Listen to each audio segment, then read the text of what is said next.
Now let's bring in a federal Liberal senator who worked under Malcolm Turnbull and has watched his every move since exiting politics. Eric Abetz, thank you very much for your time. Always a pleasure. Blessed and happy and safe Easter to all. Yeah, and to you too, Eric. Can you believe what the New South Wales government has allowed Matt Keane to do here? I'm not sure what they were thinking, but my assessment would have been that exactly what has occurred would have occurred, and the former Prime Minister does himself no credit, does the New South Wales Liberal government no credit, and of course does a lot of harm to the jobs-rich areas that are providing coal mines. And why is there such a high demand for Australian coal around the world? Because it is high energy, low emissions. Yep. In other words, the best coal in the world.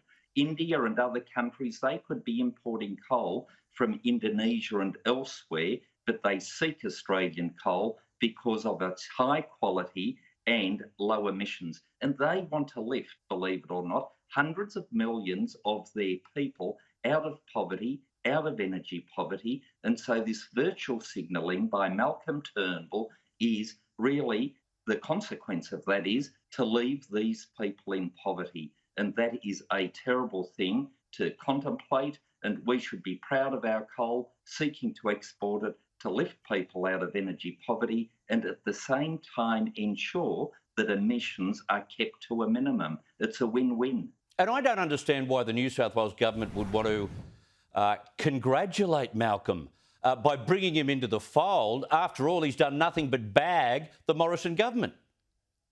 Look, that's for the New South Wales government to determine, but I just also hope that Malcolm Turnbull and his family do not have any investments in alternate energy sources, because that would potentially be seen as a conflict of interest. But I suspect that all of that would have been fully disclosed to the New South Wales government. But the simple fact is that that which he has asserted is palpably wrong. And if you need an authority to show how wrong Malcolm was, we can quote Malcolm whilst he was Prime Minister, where he repudiated that which Malcolm today is saying in 2021. So we really need to ask, which is the real Malcolm? I know which the real Malcolm is. It was the one that, whilst he was Prime Minister, he in fact told the truth about coal. It will continue to be a mainstay of energy provision in Australia and around the world. That is why there are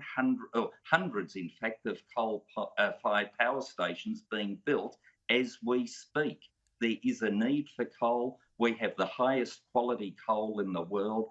Why would you seek to puncture that huge opportunity for jobs and wealth creation in Australia whilst relieving poverty and energy poverty in other parts of the world? It really defies any logical explanation other than potentially, as you suggested earlier in the program, there may be a motivation that is not of the highest order. Yeah, or the New South Wales government does have plans to move right away from coal, Eric, and will do this through the conduit of Malcolm Turnbull. It couldn't be, could it? Oh, well, I trust it isn't. One, their energy supply would be severely diminished and prejudiced, but also their wealth creation and the job devastation would be huge. So that'd be a triple whammy, and I trust that that is not on the New South Wales government's agenda. I just cannot contemplate it being so. You know, when you think about Malcolm's dream, it would be wonderful if we could have a totally renewable, reliable source of power to make sure we keep the lights on and keep the economy going. But for the next 2 decades at least, Eric, that is not the fact. That is my understanding on all the evidence around the world. And in fact, that's why people are still building coal-fired power stations.